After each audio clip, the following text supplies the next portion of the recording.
Welcome back. Thank you so much for hanging in there with us. So during the commercial break, we were having a discussion about the children of illegal immigrants. And do you ever work with clients who maybe they are younger and their parents have been deported and they are still here? And what do they say to you?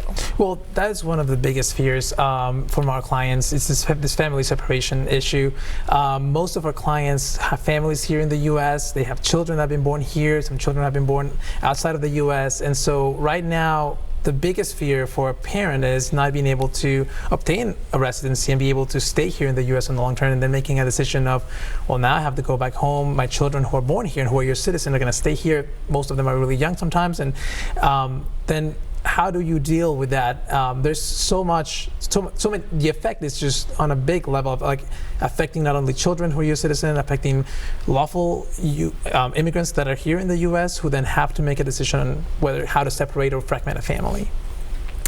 Shirley, we have you on open line now. Do you have any questions for us? Shirley, are you there? Shirley, yes, you're on open line. Yes, I have a question. Well, I'd like to bring something to your attention. The Constitution is talking about protecting our borders from enemies. And the people that's coming over here from those countries, they're not enemies. Can you make sure you turn your TV down or mute it while you're asking questions? Okay. Thank you. Okay. So I guess her whole comment was on the Constitution, which has been brought up several times tonight. And Cheryl, thank you so much for your question and for bringing this up. It's actually a quick question, but I think that yes, the Constitution. There's this whole area of train of thought of keeping enemies outside the U.S. I promise you, people that we work for are not enemies. Immigrants are not enemies to this country. We bring a lot of things. I am not an enemy at any point. I think that we need to think about it as who is coming, who are people who are coming to the U.S., why are they fleeing their country, what conditions are they living in, and are they enemies or are they friends in need? And if they're friends in need, who are we to close a door? I think that that's what we need to talk about more. How did you get involved with Tennessee Justice for Our Neighbors, and how can viewers who are maybe watching this segment tonight get involved or learn more about your organization? Well, so I came to the U.S. in 2015. I moved from Peru. I'm an attorney in Peru, graduated, and then the reason that I came to the U.S. is because my wife lives here, and she was the one who, at the time, we chased each other around the world and finally decided to be together, get married, and so we came to the U.S. live. And I got involved with Tennessee Justice for Our Neighbors. I was volunteering, teaching ESL classes at Conexión Américas at Casa Safran, which is a community center. I invite everyone to go. It's a beautiful place to be at. And then I ran into Justice for Our Neighbors, who was a service provider, a legal service provider, and I said, hey, I'm an attorney back home. I can help you.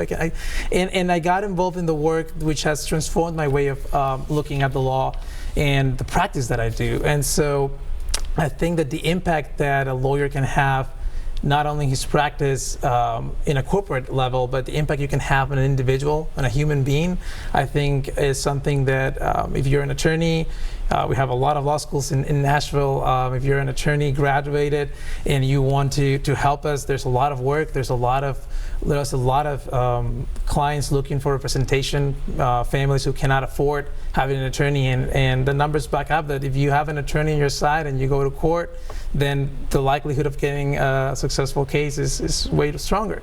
And for viewers who are not lawyers, well, they can get informed. They can come. They can invite you to come to Casa Fran to learn more about our nonprofit.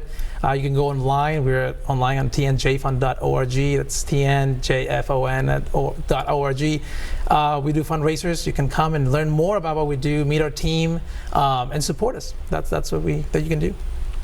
We talked about this at the beginning, this whole public charge policy. How does it affect your clients and immigrants in this area? Do you have any comments just kind of coming back to that?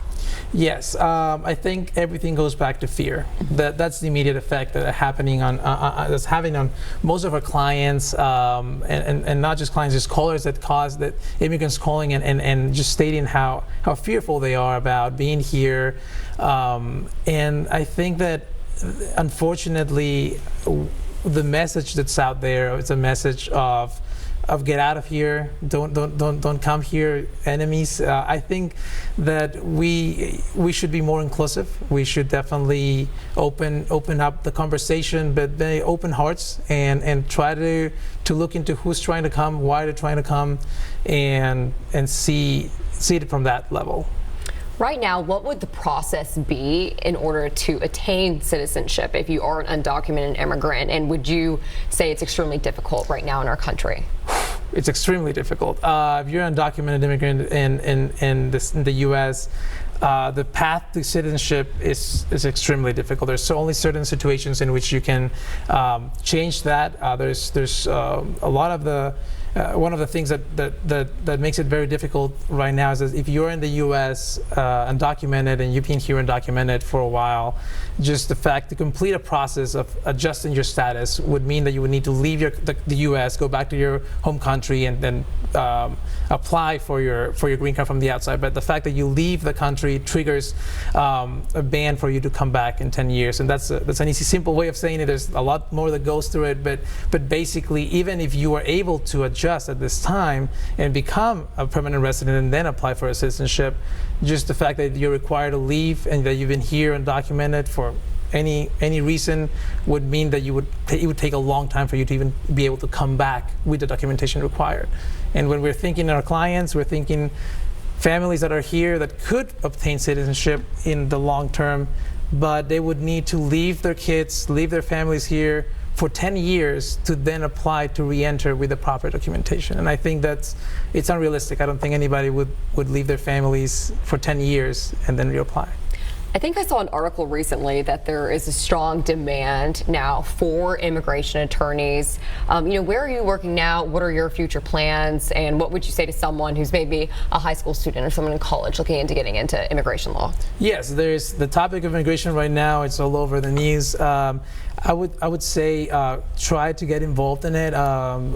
Just either, if you're thinking about going to law school, try volunteering at different places, immigrant places. Just go to Casa Fran. There's so many nonprofits in the area, especially in Nashville, that help immigrants in so many ways. So that would be a way to get involved. If you're in law school already, well, we have opportunities for you to come in and help us and do some pro bono work for us. I think that it's a very noble cause. I think that if you're thinking about being a corporate attorney, there's always the need for you to do some pro bono work and help someone out. Thanks so much. We're going to head right now to that break. We'll see you in a couple minutes.